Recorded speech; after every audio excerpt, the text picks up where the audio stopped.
Pete, thank you so much for the time. How you doing today? I'm doing great, man. Nice to meet you.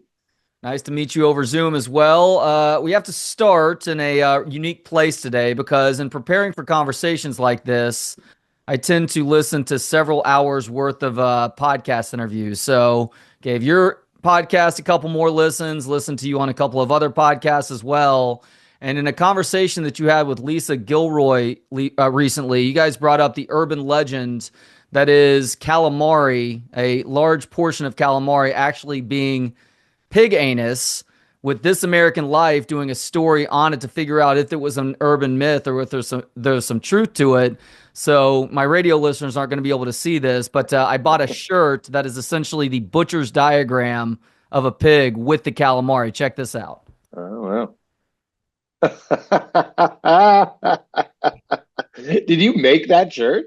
No, they were selling it on the NPR website, but I had to have it though. I love a good Wow. butcher's diagram, especially when you're going to get creative with it like that. Wow. Yeah, I guess it is the lower intestine of a pig sometimes. I feel like a lot of time calamari is offered up a lot of places, and I have had to stop eating calamari as a result of it even being possible that it is pig anus that they're serving me. Yeah. I mean, I like that you say anus. It is the intestine. It's not actually the sphincter. It's not like the little that's like dried apricot. That's what those are. Those are actually the pig anus. But the calamari, I think, is it's got to be a tube, right? I don't. It was a while since I listened to it, but I mean, come on, you can't be eating bar calamari anyway. Just steer clear. No, you're asking for problems here. Yeah. You were coming back to Austin for Moontower Comedy Festival. I don't know if you're a yearly participant, but I do feel like I've seen your name on the lineup in the past. How often have you come through Austin performing stand up, Pete? Well, I imagine it is once a year. I don't know if it's always Moon Tower, but it is at least once a year coming to Austin for sure. I think last year was in Austin for Moon Tower, I mean. And then other times it's been for South by Southwest and I filmed a special in Austin. I'm pretty sure it was Nice Try the Devil we shot in Austin. So ever since I've been doing comedy for about 25 years, I've always once I started touring, hit up Austin once a year. Yeah. It does seem to have that reputation. And this was pre Joe Rogan and that whole group moving to Austin and turning it into a sort of third coast for stand up. But a place that Yeah. comics love to come visit, like a Denver, Nashville's on that list, obviously. I mean, you have the big places like LA and New York, but Austin has always found itself in the fondness of comics as a result of crowds being open minded and willing to laugh about stuff, even if it's stuff they don't necessarily agree with, right? That's not really my experience. I haven't ever been like, let's go to Austin. I can get away with more in Austin. That's what it is now. It's like if you want to say certain hot words that certain people get upset about, go to Austin. But I think that's cheapening your reputation. I think it's selling you guys short. Austin was great long before it became this quote unquote bastion for like comedy that's on the edge. Shut up. Comedy's always been on the edge. Comedy's always been interesting, and there have always been crowds that like all different kinds. It's not unique to Austin. I wouldn't even put it in the top 10 things I like about performing there because that presumption is sort of hinging on the idea that when you go to St. Louis, people are uptight, or when you go to Fresno, people are uptight. It's just not true. This like war on comedy. Oh, you can't say anything anymore. None of that is real. And this story of Austin being the safe haven, get the fuck out of here, dude. Not you. I just mean like that is not my experience. Anybody that goes to Denver, anybody that goes to Portland, anybody that goes to San Francisco, anybody that goes to New York, anybody that goes to any major city of people who go to comedy shows, most people understand if they're your fan, the kind of things where your line is. And you can always tend to find comedians that share a sensibility. By the same token, though, there is material that works better in certain places than others. Like your most recent Netflix special, you made a joke about I forget what the specifics were. Oh, it was about Christmas, and you recorded the special in Minneapolis, and you're like, yeah, that got a little bit of a different response Yeah, in the that's true. South than it did with you guys in Minneapolis. I did notice. Well, that joke is You're absolutely right. There's always going to be places that might interpret your intent differently. But I haven't run into a place that was like, you shouldn't tell that joke here. How dare you? What do you think this is, Austin? Austin is great crowds. People, here's what you want with comedy. I guess we've touched on the nerve here because I'm like this idea that we need to go to places where there's like a Mad Max contingent of people that are like fighting for the art of stand up. Like I just haven't, maybe it's the kind of comedy I do. I just haven't run into places that are like, how very dare you? Like that's a fiction that I haven't experienced. Well, I love your comedy because, in a sense, I don't want to say you fooled people into this belief that you are this uber clean comedian. And look, I understand that the current tour is called the PG-13 tour, I believe. But Mm-hmm. you are not afraid to get risque with the comedy that you perform. It's a lot like Brian Regan. People call Brian Regan the clean comic because he doesn't use a lot of cuss words. He gets into some messed up ideas, though. He didn't become an incredible comedian as a result of just playing G-rated comedy to the sold out crowds that he's performing in front of night after. Mm. Yeah, I'd love to see what you're talking about. I don't know a Brian Regan, but do you have one in mind that kind of goes into like something beyond the pale? Beyond the pale, like in terms of like him getting a little bit more risque. Yeah. Just Uh, because I am a big fan of his, but it's always seemed to be very clean to me. off the top of my head, I don't, but he has talked about stuff that. Oh gosh, you've put me on the spot now, and of Oh course. no, I really didn't mean to. I'm just such an admirer of his. But to really get at what you were driving at, I think the comedy that the other specials, the other tours I've done, were very close to being able to be called the PG-13 tour. I called one of my specials Dirty Clean, is because I am a comedian who has a reputation for being cleaner. And then just like what you said, you're 100% right. If you watch it or if you transcribed it, you'd be like, this is not clean. Like I like saying fuck. I like talking about sex, whatever it might be that makes you dirty. Then when I was doing this new hour, the one that I'll be doing in Austin, it's still wicked. Like there's still parts that are like naughty.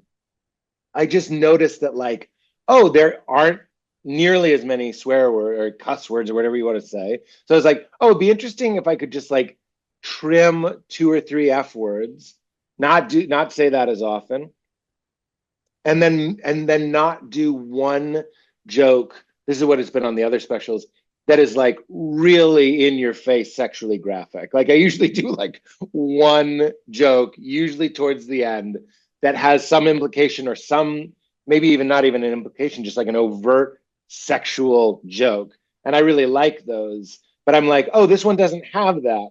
So I was like, let's call it the PG-13 tour, just to say, like, certainly you have to be 18 to get into a club anyway. But like, I feel like if this was a movie, it would be, one of the more risque PG-13 movies you've seen. But it's funny. You said G. I think Nate Bargatze is G. I love Nate to death. Nate is doing like G, maybe PG. I couldn't even point to a Nate joke that has like an underbelly of something sinister. And then like Gaffigan is definitely like PG. Brian Regan, I think, is G, PG. This is PG-13. It's still a little edgier than those guys. I feel like Gaffigan is more PG-13. You think of him more as PG, huh? Again, I can't think of one of his jokes that is like dastardly or this. It's an interesting conversation. I've been having it a lot, naming this tour PG-13. What would you rate these comedians? And everybody's entitled to their opinion, obviously. But Jim doesn't have a joke like I have a joke about how all private parts are disgusting. Jim Gaffigan would not do that joke, and that's because that's an R-rated joke. So I would put him maybe PG-13, but I'd have to watch maybe his most recent special. Okay, how about Sebastian? Because he's another one that's kind of in that category, right? Again, yeah, that guy might be. I think all of those guys are maybe PG. I'm not even that. I see these guys at the clubs and stuff, but I haven't seen all of their specials, so I'm not the arbiter for who is what. I just know for me, by trimming anything overtly sexual and saying the F bomb, maybe not at all, I'm like, okay, I think this is not a hard R special. So I wanted to kind of like let people know it's a mostly clean special, a mostly clean tour.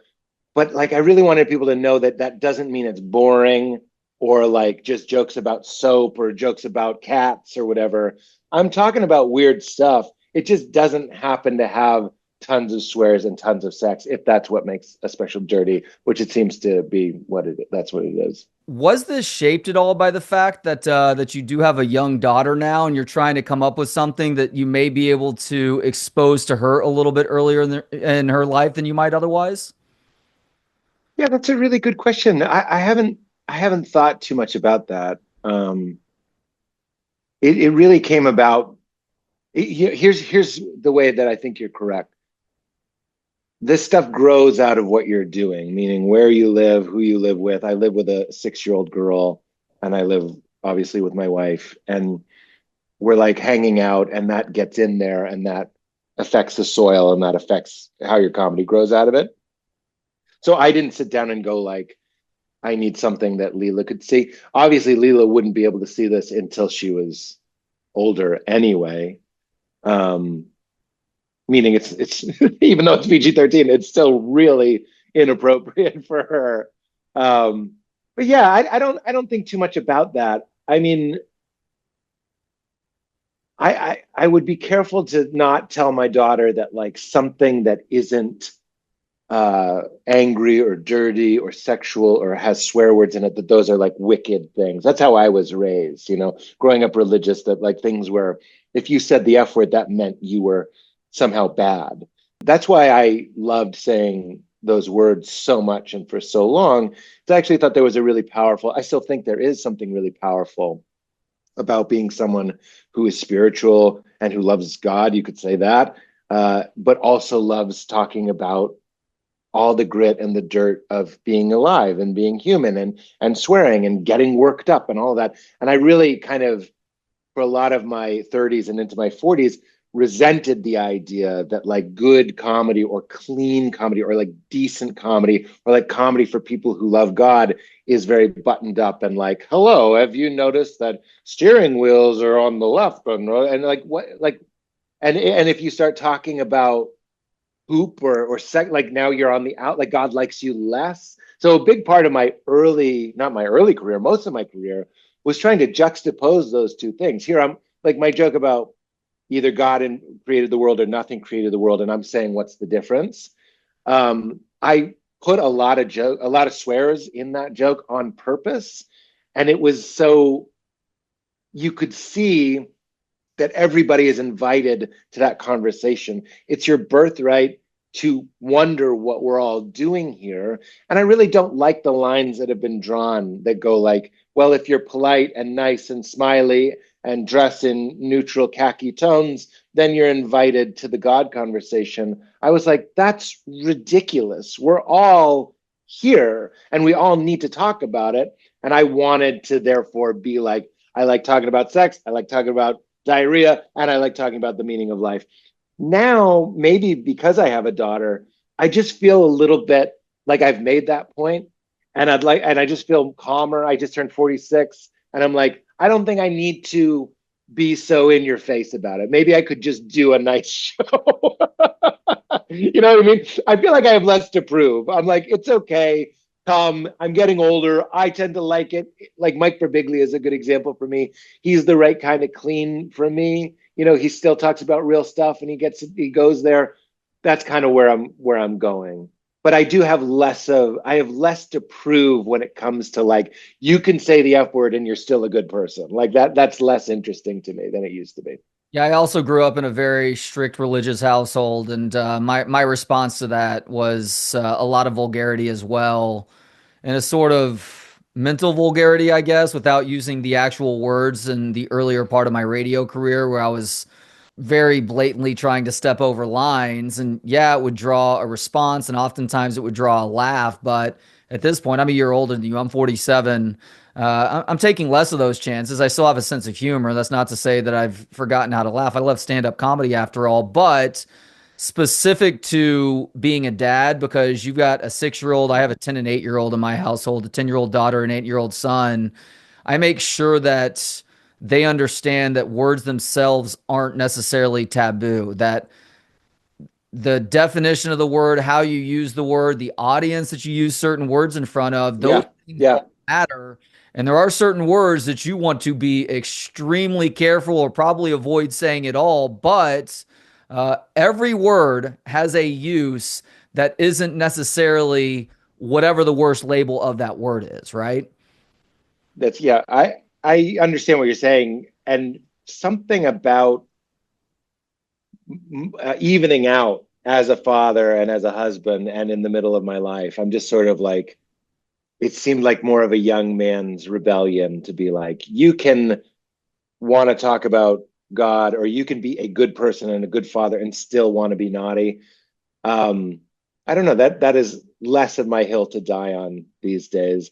But really, what happened was I started writing the hour. It's like, it's funny.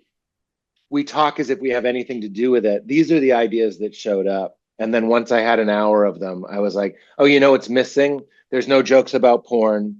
There's no jokes about weird sex stuff. There's no jokes about genitalia. And I don't have to say the F word. And I was like, wait, that means this tour is PG-13. That's a funny name for a tour. But I do think there's something, and I like seeing it in you as well. There's something that just sort of calms down as a father and some, maybe in your middle age. And I like that feeling. And if that means more people can enjoy the show, that's great. But it just sort of happened naturally. Yeah, it's the brain fully forming in the late 20s into the early 30s. You're no longer taking these belligerent risks for a very small dopamine hit Yeah. return. And Yep. Well, dude. you also have other Oh, responsibilities where it's like if I do something that's royally fucked up right now, it not only affects me, it affects my family too. the ideas come, and then you look at it and you go, what is this tour going to be? And I was like, I think it might be fun to just kind of wink at the audience and be like, this one is just it's a little sweeter. And speaking with other comics, there tends to be, it's not a consensus, but a lot of comics agree that of all the ideas that you have for a good stand up bit, it's about a 1 or 2 out of every 10 ideas that end up making it to the stage and making that final cut for a stand up special. Is that around where your percentage is in terms of your brainstorming and then what you ultimately turn into a bit, Pete? That's a good question. We just before I got on this call, we're editing my new special, and to make that hour, that was an hour and 15, and then we cut it down to 56 minutes. So that's what will be on the special. And that's not because we want it to be an hour, it's because that's what felt right. But then I also had this documentary crew following me, which was really great. We got to be friends and it was fun. But we realized that when we made this hour, there's another hour. So it's 50% is what it is. Hmm. That's almost exactly what the number is. It's actually higher. It's not what you were saying is 10, 20%. 50% of what I do on stage that works ends up being in the special. But for every hour, there's another hour that died on the vine. And we're making this documentary about it, and because there's a million reasons why a comedian cuts a joke. Sometimes it's because something really vague, like how you feel when you tell it. Like sometimes you're like, I don't know, I'm shitting on my mom a lot. You know what I mean? So you cut it. It's not because it doesn't work or it's not good. You're just kind of like, I don't like how I feel. I'm talking about my mom too much. So you cut it. Or you cut something because this is one of the more interesting reasons, because it takes so much energy to push the boulder over the hill, meaning the joke is funny. But if I'm not yelling and emoting and moving and like almost sweating, the joke won't work, because the joke itself actually is the performance of the joke. And a joke like that might die or get cut for fatigue. Like you literally, you're too old for this shit. I can't be screaming about toothpaste. So you cut it. But then you're really glad that the documentary crew was there because they filmed it when it was young and still working. But there are all these considerations. So when I did this hour, there was literally, it might even be, it's about an hour and 15 minutes of other material that we end up cutting for one reason or another. So it's a little bit less than 50%. When can people expect that special to be out? And is it going to be another Netflix special? I don't know, man. Like we did it backwards this time. Every other time it's been set up somewhere. Like last time it was set up at Netflix, and this time it was just so clearly timed to shoot it. Meaning I'm getting tired of it. It's time to do it. It's time to drop it off.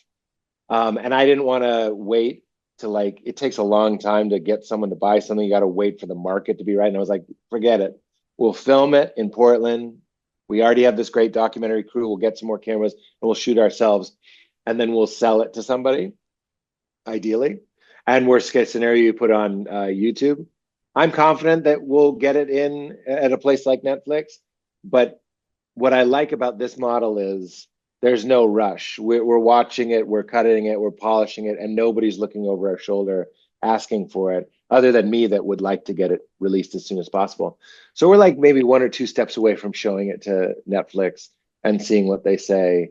But then more and more comics are doing YouTube. I don't know if that has peaked and it is now diminishing returns. I'm not sure. But what's great about YouTube is that there's no barrier of entry, and anybody can watch it. You don't have to subscribe to anything. So we'll see. We'll see how it shapes out. It does feel like we're in the midst of a stand-up comedy bubble, like right now. Like there are so many specials getting released each and every month, and so many people just going out and trying out open mics, trying to be that next big comic to go along with those who are already well established at this point. That at some point that might burst, but then again, the cream always has a way to rise to the top in situations like that. I agree. I thought we were in a comedy bubble 10 years ago. I think it's been lasting. If we're modeling it after the comedy bubble of the 80s, it's lasted so much longer. Meaning, I agree with you. It has the flavor of a bubble, but it's had the flavor of a bubble for like 10 years, 15 years, maybe. Like it's been kind of crazy. So I actually would predict that the next shift will have something to do with the whole world shifting, something with AI, something with some technological advance. So I don't think it's going to be what it was in the 80s that people will lose interest in live stand up. It'll probably be something that affects everybody. And I'm not sure what that is. In a conversation you had with Neil Brennan on his podcast, he had mentioned something about you roasting Blake Griffin. I think it was at Just for Laughs in Montreal. Uh, Yeah. how exactly did you roast Blake Griffin in a way that Neil Brennan remembers all these years later? Well, that he remembers as the greatest roast he's ever seen. I Yeah, hate yeah, to shine a light on that, but Neil is such a hard audience. He's one of my yeah. best friends, and he's a hard audience. So when he says that's the best roast I've ever seen, you're like, yeah, that's a feather in my cap. I just remember I I did it as a persona that made it easier for me, called Mean Pete, because obviously people kind of think of me as a sweet person. So I was like, I'm going to call myself Mean Pete, and I'm going to be the meanest person there. And that's what I did. I didn't just roast Blake. I roasted every comic in the crowd, and it was almost manic. Like I'm actually, I don't want to say actually. What I mean is, I love roast jokes. I'm good at roast jokes. I've written roast jokes for my friends who do the roasts. I'm good at it. You might not think that, but on that night, Mean Pete came out. I remember some of the jokes. Unfortunately, it's funny. We started the conversation by me being like, "What makes Austin great isn't that you guys would laugh at anything." I might take that back a little bit and say I would maybe say some of the jokes in Austin if everyone understood we were at a roast. I wouldn't tell them to you here on an interview. They were inappropriate. They were like not, not inappropriate for a roast, but they're not appropriate for Monday at 2:30 p.m. On ESPN Austin, though? I'm not holding one in my mind. Okay, all right. I'm that I'm like, withholding from you. I remember a joke about him having freckles and looking like Morgan Freeman, but Morgan Freeman was in trouble for being, inappropriate. So we might have linked those two things together. I might have done something about I mean, oh boy, I'll give you like the ingredients. It's like he's from Oklahoma City. I mean, there's horrible things there. We went everywhere, and here's what I remember was Blake was so down for it. Like, never for a second did he look like, how dare you? Like, he looked like a comedy fan, a comedy guy, and he went at me as hard as he could. Um, not, but it was very it was a raucous roast. It was raucous. And then afterwards, I won't say we're friends, but like he did my podcast, Blake did my podcast, and I tend to get along with athletes for some reason. I think there's similarities between any type of show business, stand up and being a basketball player, being a type of show business. Like Aaron Rodgers did my podcast. I really enjoyed him.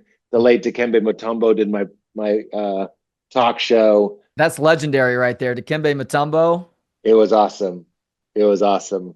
And our producer, Nick Bernstein, really figured out that because I know nothing about sports, getting me to talk to Kyrie Irving before, I think he kind of got, now he's the flat earth guy. I don't know, but this is He before is, all but that. he's also leveled off now too, Pete. He's calmed down significantly to where he's Oh, really? not that belligerent personality anymore. I think it happens to most of us at some point. I mean, it's nice to see because when we hung out, all I remember is me and Kyrie Irving did Ray Romano impressions together, and it was really fun.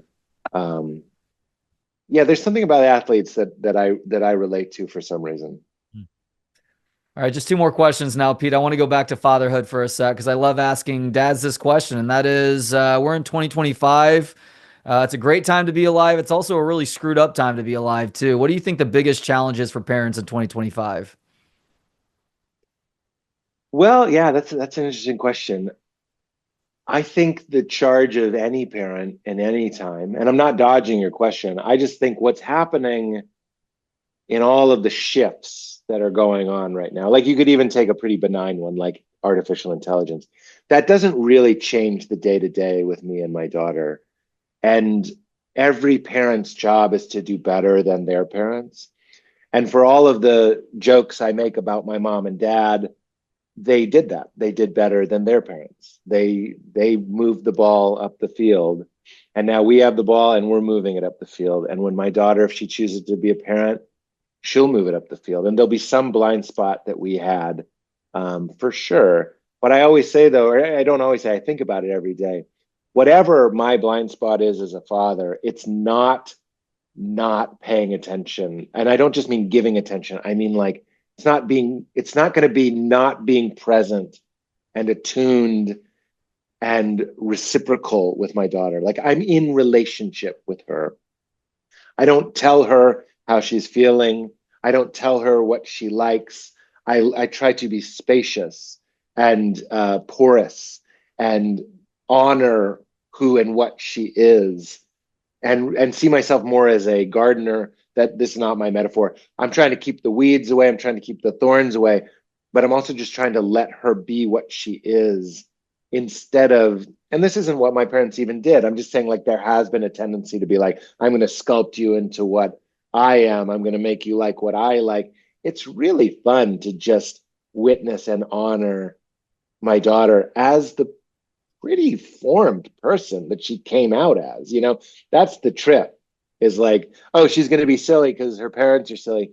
She's silly because she's silly, man. You know what I mean? Like, and she's brave because she's brave. I'd like to take credit for all of her wonderful attributes, but I really look at it as like, it's my job to show her what a loving gaze, especially of a father, looks like for a daughter. There's a special thing going on there, and what loving presence looks like. Because once you have that, the hope is she won't tolerate anything less. Meaning she won't have friends that are phony, insincere, not listening, not witnessing, not honoring, and she won't have partners that are insincere, fake, not listening, not honoring.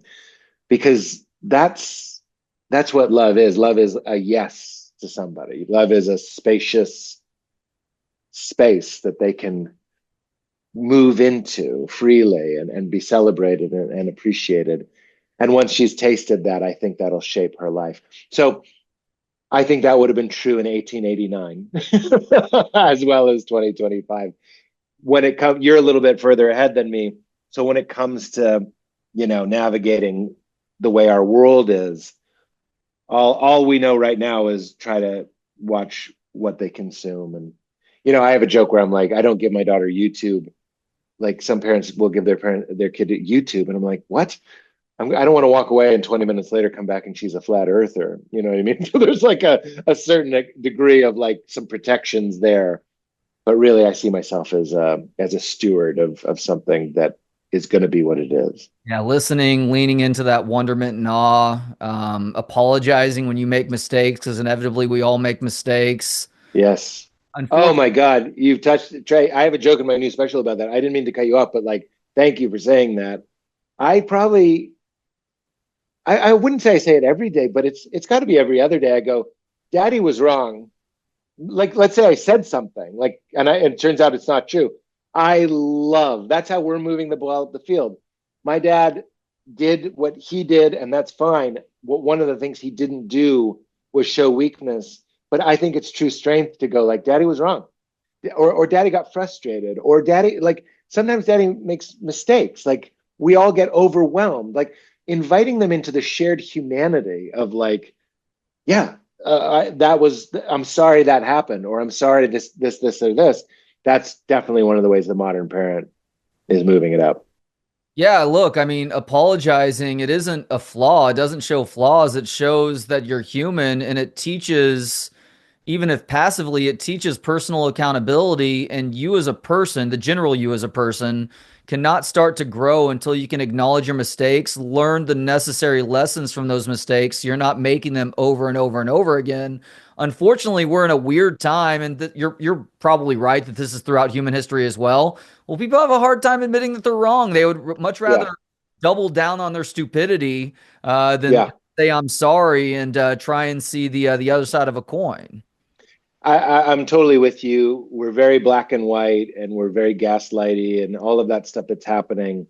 That's why you, as a father, and me as a father, just as parents everywhere, at least we can control how we're doing it. And then when she goes out into the world, she'll crave that. She'll want to rebuild that. She'll want to see that in her relationships. Not, again, not to keep saying tolerate, but she won't accept the cheap stuff if she has nuanced, interesting, present people that are saying, oh, whoops, it's great. And by the way, in defense of my father, he was just doing what he thought I needed. You know what I mean? He wasn't necessarily doing it to trip on himself. He was like, if I'm invincible, that'll be good for myself. You know what I mean? We all have our reasons. But it turns out, I think the data is in. I would prefer somebody that goes, whoops. I'm sorry. Look, you and I grew up in the steak and potatoes generation where all our vegetables came out of a can and most of our fruits as well. But if we Yeah, grew up in the 1970s, the pedophilic uncle was just widely accepted. Oh, that Uncle Johnny, he's just weird that's like right. that. That's true. Thankfully, we moved on from that, and you and I have been able to take a couple of steps beyond what it was like in the 1980s and early 90s. You're absolutely right. And that goes back to how we started. It's like we'll get overwhelmed if we think about how to be perfect or how to navigate this situation exactly right. But if we think about like just move the ball forward, everyone can do that. I'm sure my grandparents did better than my great grandparents. You know what I mean? Like all the way back, because that's just what's going on. We have this experience of being individuals, but we are so, and I don't mean spiritually, I mean literally so deeply interconnected. And remembering that you're part of a legacy and like a macro, not just your micro, you can relax a little bit. Just move the ball up. Well, I'm realizing I fucked up by not starting with parenting. I knew there was a good philosophical conversation with you. I love hearing you talk about a variety of stuff, but we're just now scratching the surface. Unfortunately, we're out of time now. So my last question for you, Pete, because I love stand up, you obviously love stand up comedy. What do you love about stand up? Well, it's funny. It does relate to what we were just talking about is whatever you do, and I mean everyone listening, having something that forces you into the immediacy of the moment is really valuable. It might be this conversation. Like right now, I'm having this conversation and I'm not worried about my taxes or whatever it might be. I'm just talking to you. So we want to have experiences in our life. It might be travel, it might be parenting, it might be your job, but it might just be a hobby. It might be like one of the things that puts you in flow state they've shown is like cooking dinner. You just get into it. Like you can be a line cook at an In-N-Out burger, and you're getting into that. And you know what you're doing when you're in that flow is you're not worrying about the 9 million things you have to worry about. So stand-up comedy for me, this is a little bit selfish. I'm going to talk about me first and then the audience, but one of the things I get from it personally is that it's the only thing that's happening. It's like rock climbing or what surfing. You can't. It's not a frightening you can't, but you have to just do this joke and this moment. And the hypervigilance that we get as children, because maybe we felt like a little weird, is now very useful to like shine that light in a loving way on the audience. So they're watching me, but I really feel like I'm watching them. And there's this symbiosis, and it feels really nice when everybody's merging into this thing we call a show.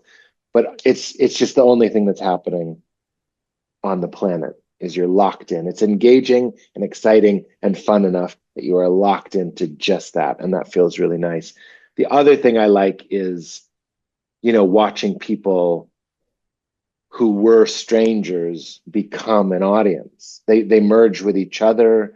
We have different views. You look out, you're like, everybody in this crowd probably has different feelings about maybe this or maybe this or maybe this or maybe this. But we're in us now.